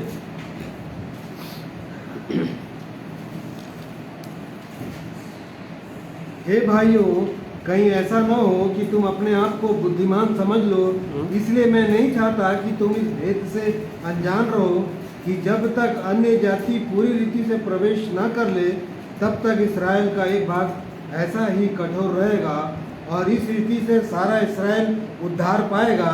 जैसा लिखा है, छुड़ाने वाला सिय्योन से आएगा और भक्ति को याकूब से दूर करेगा, और उसके साथ मेरी यही वाचा होगी। उसके साथ मेरी यही वाचा होगी, जबकि मैं उनके पापों को दूर कर दूंगा।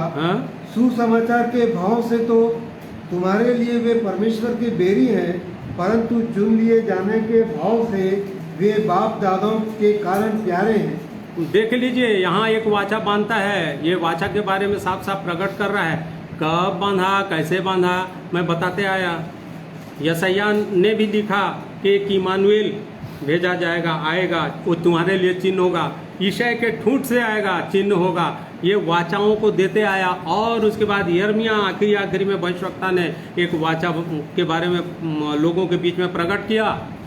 देखिए, यिर्मयाह 31 का 31 पढ़िए। 31 यिर्मयाह 31 और 32। फिर यहोवा की यह वाणी है, 34 तक पढ़िए।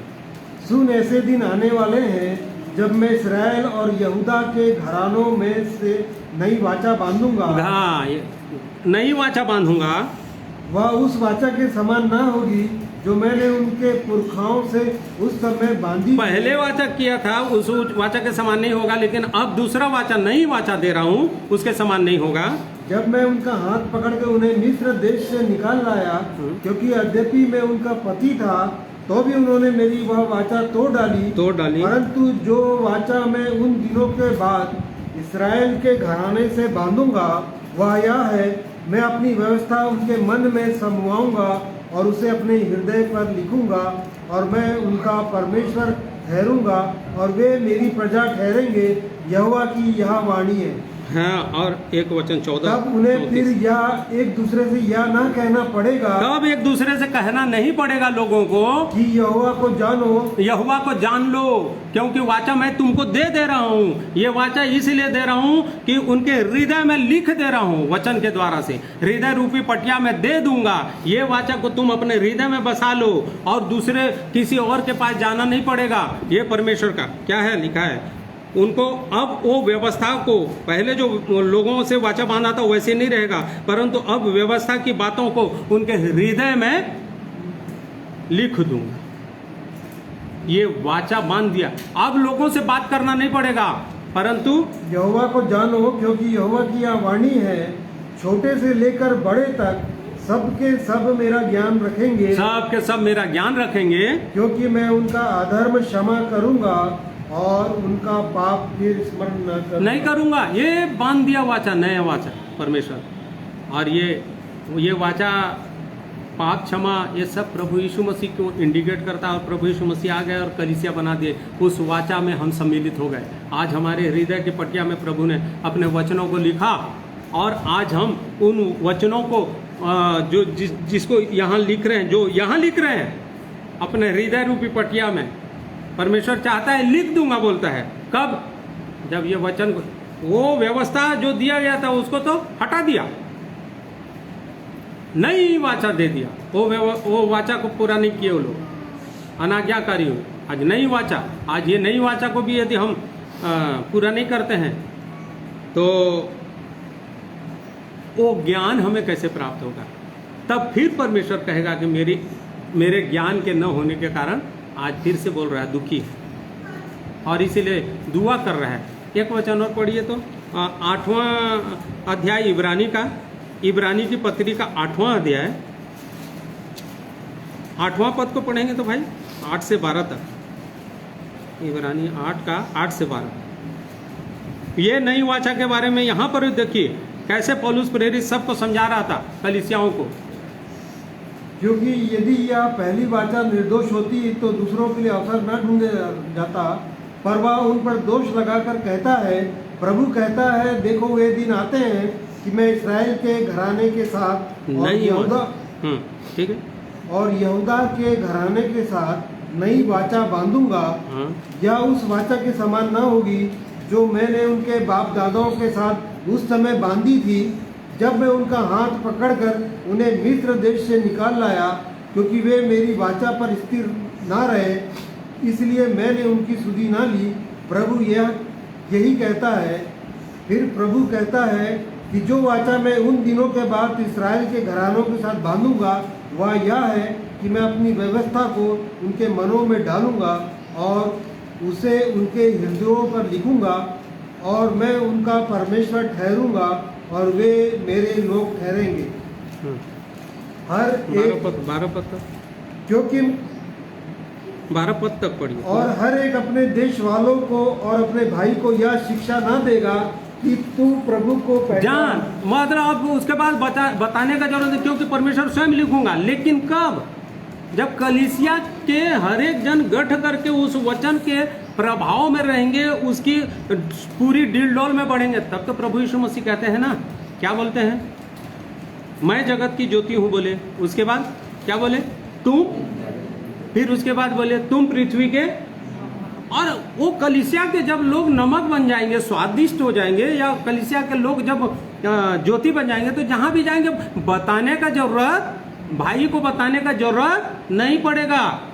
यहाँ साफ साफ वही बात करना चाह रहे, देख लो कि और हर एक अपने देश वाले को और अपने भाई को यह शिक्षा न देगा कि तू प्रभु को पहचान, वो पहचान जाएगा, देख करके जान जाएगा, और वो ज्ञान, परमेश्वर का ज्ञान उसके अंदर आएगा, क्योंकि हमारा जीवन।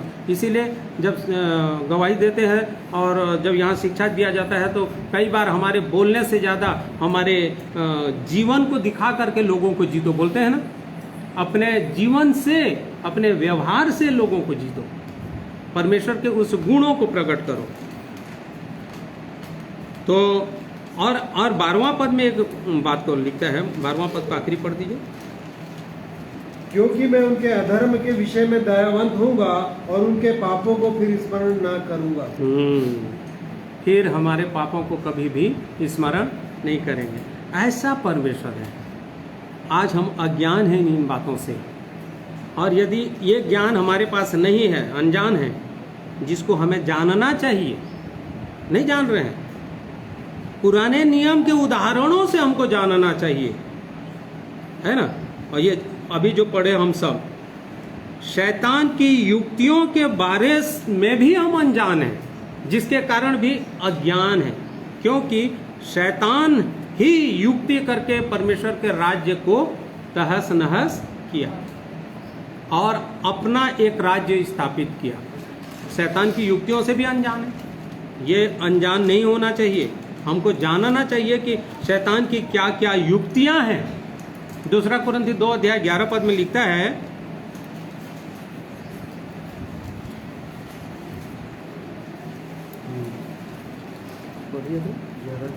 ग्यारह पद, 2 अध्याय, 2 कुरिन्थी 2 अध्याय का 11 पद, कि शैतान का हम पर दाव न चले, क्योंकि हम उसकी युक्तियों से अनजान नहीं। देख लीजिए, उसकी युक्तियों से अनजान नहीं। जो परमेश्वर के लोग हैं वो अनजान नहीं है, लेकिन कुछ लोग अनजान हैं। अज्ञानता नहीं होना चाहिए। उसकी युक्तियों के बारे में परमेश्वर के लोगों को, कलीसिया को जानना चाहिए कि कलीसिया का महत्व क्या दिया है परमेश्वर, प्रभु यीशु मसीह। आज अनजान है लोग, ये शैतान की युक्ति के तहत अनजान है। जानना चाहिए, शैतान की युक्ति को समझ जाएंगे, वो तोड़ता है, अलग करता है, ताकि सूख जाए, खत्म हो जाए, सीधा विनाश में ले जाता है। ये शैतान की युक्ति से भी अनजान है, जिसको जानना चाहिए। है, परमेश्वर के सुसमाचार संबंधित कार्यक्रमों से अनजान है कि कैसे प्रचार करना चाहिए कि नहीं करना, जो महान आदेश क्या है ये सब चीज़ों को जान नहीं रहे हैं। परमेश्वर का आदेश क्या है, प्रभु यीशु मसीह ने आदेश दिया, मत्ती हाँ 28 ना, पढ़ दीजिए। इसलिए तुम जाओ, सब जातियों के लोगों को चेला बनाओ और उन्हें पिता और पुत्र और पवित्र आत्मा के नाम से बपतिस्मा दो। बस इससे भी अनजान है, उन्हें मानना सिखाओ और उन्हें सब बातें जो मैंने तुम्हें आज्ञा दी है मानना सिखाओ, और देखो मैं जगत के अंत तक तुम्हारे साथ तुम्हारे संग। ये इससे अनजान हो जाते हैं क्योंकि परमेश्वर के वचन को महत्व नहीं दिए और न कलीसिया के अंदर है। कहाँ क्या हो रहा है, कहाँ प्रचार हो रहा है, कहाँ और क्या क्या हो रहा है, ये सब के बारे में अनजान न रहिए, क्योंकि कलीसिया के अंगे बहुत महत्व, सबसे अधिक यदि पृथ्वी में किसी चीज को परमेश्वर ने अधिकार दिया है और महत्व दिया है तो किसको? कलीसिया को। और उस कलीसिया के बारे में इतना अवहेलना करते जा रहे हैं, जो हम बोलते हैं कि जुड़ चुके हैं, हम जुड़े हुए हैं, लेकिन हमारे जीवन के अवहेलना को देखिए कैसे बढ़ाएगा। अनजान है, ये बातों को जान नहीं रहे हैं, बड़ा दुखी होता है परमेश्वर। और कलीसिया उन्नति नहीं पाती है, प्रभु के देह में जुड़ने में देरी होने का कारण भी यही है। आत्मिक कुछ वरदानों से भी अनजान है। बहुत सारे वरदान हैं जिसको हम लोग पढ़ लिए, 1 कुरिन्थी 12 में पढ़े। कई प्रकार के वरदान हैं जिससे अनजान है। जानना चाहिए। कब जानेंगे? जब कलीसिया में गठे रहेंगे, जुड़े रहेंगे, है ना। अच्छा, ये मसीह के शीघ्र आगमन के बारे में भी अनजान है। बहुत सारे वचन है, वचन को खुलवाऊंगा, देर हो जाएगा। और वैसे ही मृतकों के पुनरुत्थान की आशा के बारे में भी अनजान है लोग। और ऐसे अनजान रहेंगे तो उस आशा के बारे में लोगों से क्या बात करेंगे? इसीलिए परमेश्वर चाहता है कि अज्ञानता के कारण मेरी प्रजा फिर से बंधुआई में और विनाश में, समझ रहे? ऐसे अनजान न रहो। अब परमेश्वर के वचन में सब चीजें हैं, खोजो। बहुत सारा वचन दे रहा था प्रभु, अभी भी दे रहा है, लेकिन प्रभु सहायता करे। ऐसा कंडीशन में जब एक व्यक्ति जीते रहता, कलीसिया में जुड़ने वाला व्यक्ति, तो उसका परिणाम उसके जीवन में जो होता है उसको जरूर बताऊंगा, भले थोड़ा सा टाइम हो जाए, 10 मिनट और। परिणाम क्या है उसके लाइफ में, उसके जीवन में, जो ऐसे जीवन जी रहा है। एक तो वो मूर्ति पूजक के बराबर हो गया। कैसे? आइडल वर्शिप करने लग गया, क्योंकि परमेश्वर के सामर्थ और उसके जीवन उसके पास नहीं है। तो जहां जीवन नहीं है वो क्या है? मृतक है, मतलब आइडल है। और जब भी ऐसे जी रहे हो तो क्या हो गए? आइडल वर्शिपर हो गए, अर्थात मूर्ति पूजक हो। ये पत्थर और लकड़ी वाला मूर्ति नहीं बोल रहा हूं, हकीकत में मूर्ति पूजक हो। सिर्फ मूर्ति पूजा वही नहीं होता है कि एक लकड़ी या पत्थर का मूर्ति रख करके पूजना, नहीं। तो परमेश्वर सहायता करे कि एक वचन जरूर इसको पढ़ेंगे। प्रेरितों का काम 17 अध्याय जरूर निकालिएगा, 16 पद से पढ़िए। बहुत सुंदर वचन दिया सबके लिए। कलीसिया को शिक्षा जब दे रहा था पौलुस प्रेरित, 16 पद से। जब पौलुस एथेंस में उनकी बाट जो रहा था, तो नगर को मूर्तों से भरा हुआ देखकर उसका जी जल गया। अतः वह आराधनालय में यहूदियों और भक्तों से और चौक में जो लोग उनसे मिलते थे उनसे हर दिन वाद विवाद किया करता था। तब हाँ, बस 1 मिनट। मतलब मैं ये बताना चाह रहा हूँ कि पौलुस जहाँ अथेने में गया तो वहाँ पर उनके पूजा स्थलों में गया तो एक अनजाने ईश्वर के बारे में उसने देखा, अनजाने ईश्वर के बारे में। तब उसने वहीं से शुरू करके प्रचार किया। और 23वां पद में लिखता है, क्योंकि मैं फिरते हुए जब तुम्हारी पूजने की वस्तुओं को देख रहा था तो एक ऐसी वेदी भी पाई जिस पर लिखा था अनजाने ईश्वर के लिए, इसलिए जिसे तुम बिना जाने पूछते हो मैं तुम्हें उसका सुसमाचार सुनाता हूँ। अनजाने ईश्वर के लिए मैं अभी तक क्या बता रहा था? मेरे ज्ञान के न रहने के कारण मेरी प्रजा बंधुआई में जा रही है, विनाश में जा रही है।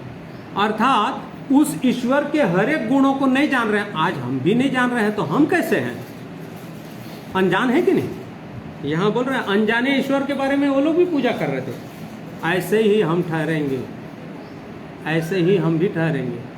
उसके बारे में सब चीज़ नहीं जान रहे हैं, ठीक है, हम उस सिद्धता तक नहीं पहुंच सकते, परंतु पहुंच भी सकते हैं यदि हम जानने की कोशिश करेंगे।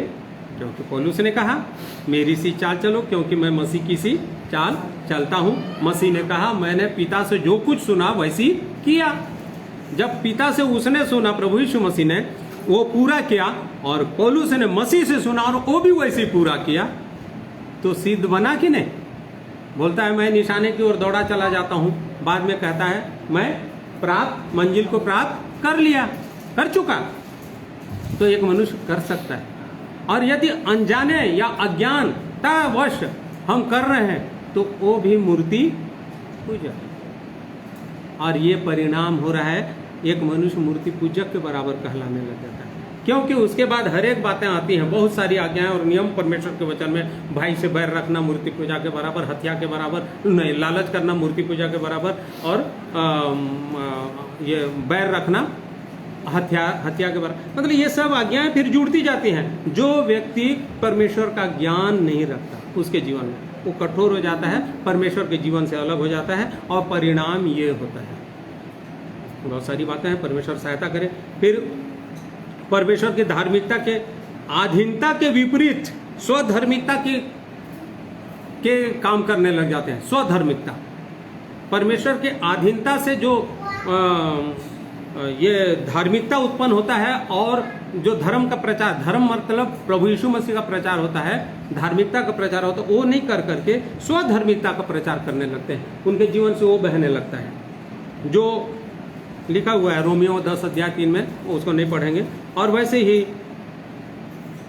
परमेश्वर के द्वारा दिए गए जीवन की अपेक्षा शर्मनाक पापमय जीवन उनके जीवन में राज्य करने लग जाता है। ये परिणाम होता है एक मनुष्य के अंदर, उसके ज्ञान के नहीं रहने के कारण पापमय जीवन उनके जीवन में राज्य करने, उनके शरीर में राज्य करने लग जाता है। आप लिखना चाहेंगे तो इफिसी 4 अध्याय 18 पद से पूरा लिखते जाइएगा, पढ़ते जाइए। पहला पत्रस भी पढ़ लीजिए एक अध्याय को। और वैसे मसीह के प्रभुत्व को इस तरह से हम अस्वीकार करते हैं और उसके जीवन से क्या है, अलग। सही है? तो परमेश्वर चाहता है कि हम अधिक से अधिक परमेश्वर के वचन के बारे में जानने की कोशिश करें, और उसके ज्ञान के बारे में खोजी बने। क्योंकि लिखा है जो खोजता है वो, उससे मैं मिलता हूँ, वो पाता है। अगर नहीं खोजेंगे तो अज्ञान रहेंगे।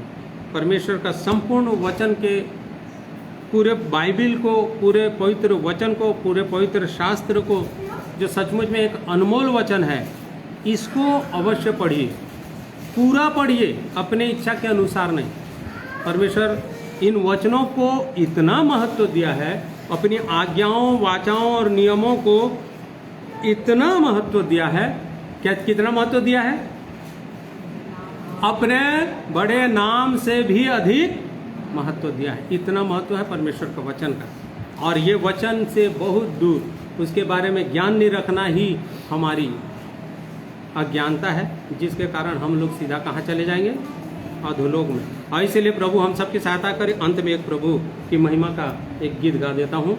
प्रभु हम सबको आशीष दे।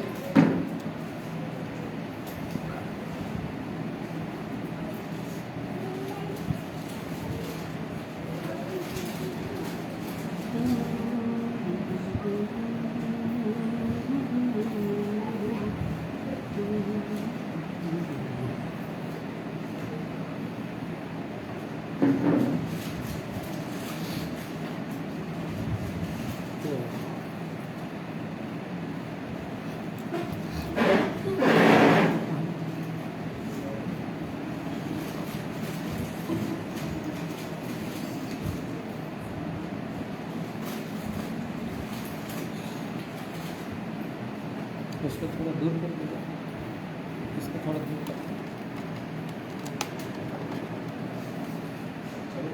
एक मिनट।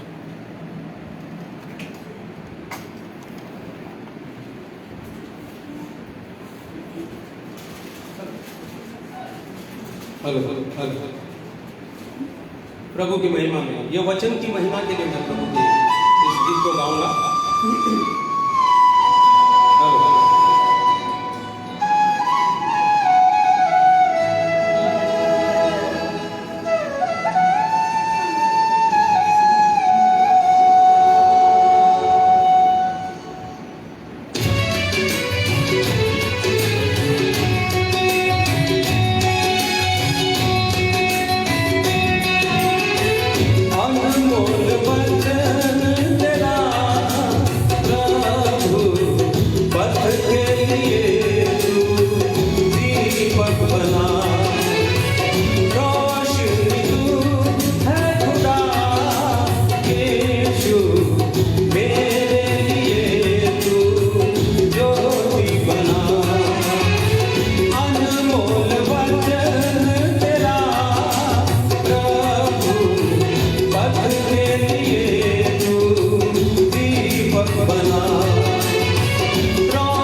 जान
परमेश्वर हम सबको बहुत आयत से आशीष दे। सचमुच में वो अद्भुत परमेश्वर है। उसकी आज्ञाओं और नियमों को खोजें, अज्ञान न रहें और किसी भी रीति से वो जो मुंह पसार के खड़ा हुआ है उस अधोलोक के मुंह में न जा पड़े।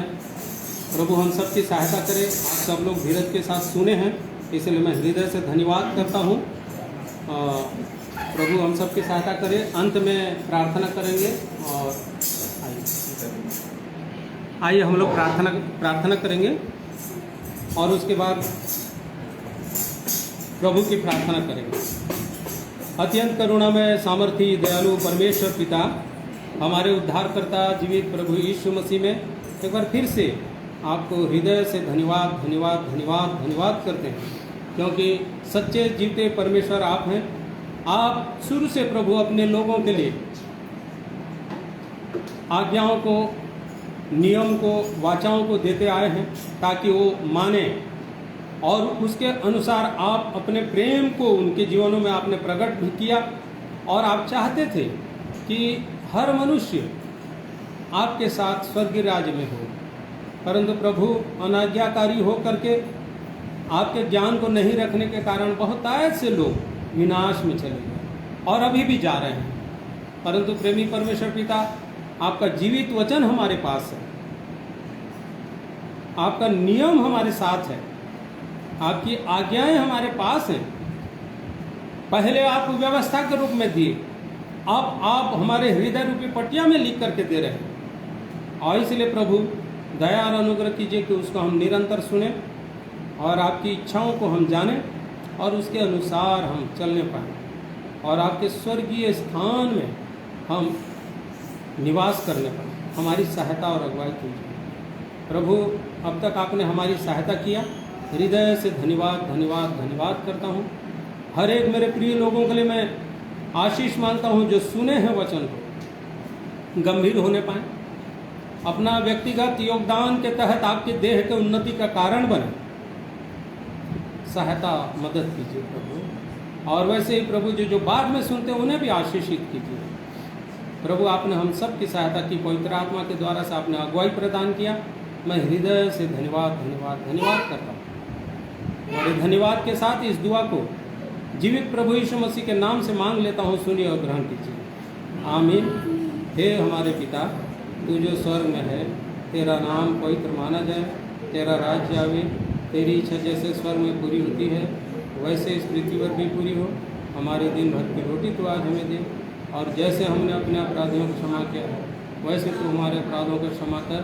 हमें परीक्षा में न डाल, परंतु बुराई से बचा, क्योंकि राज, पराक्रम और महिमा सदा तेरी। आमीन। आप सबों को प्रभु यीशु मसीह के नाम से एक बार फिर से जय मसीह की। सबको प्रभु में शांति हो। आमीन।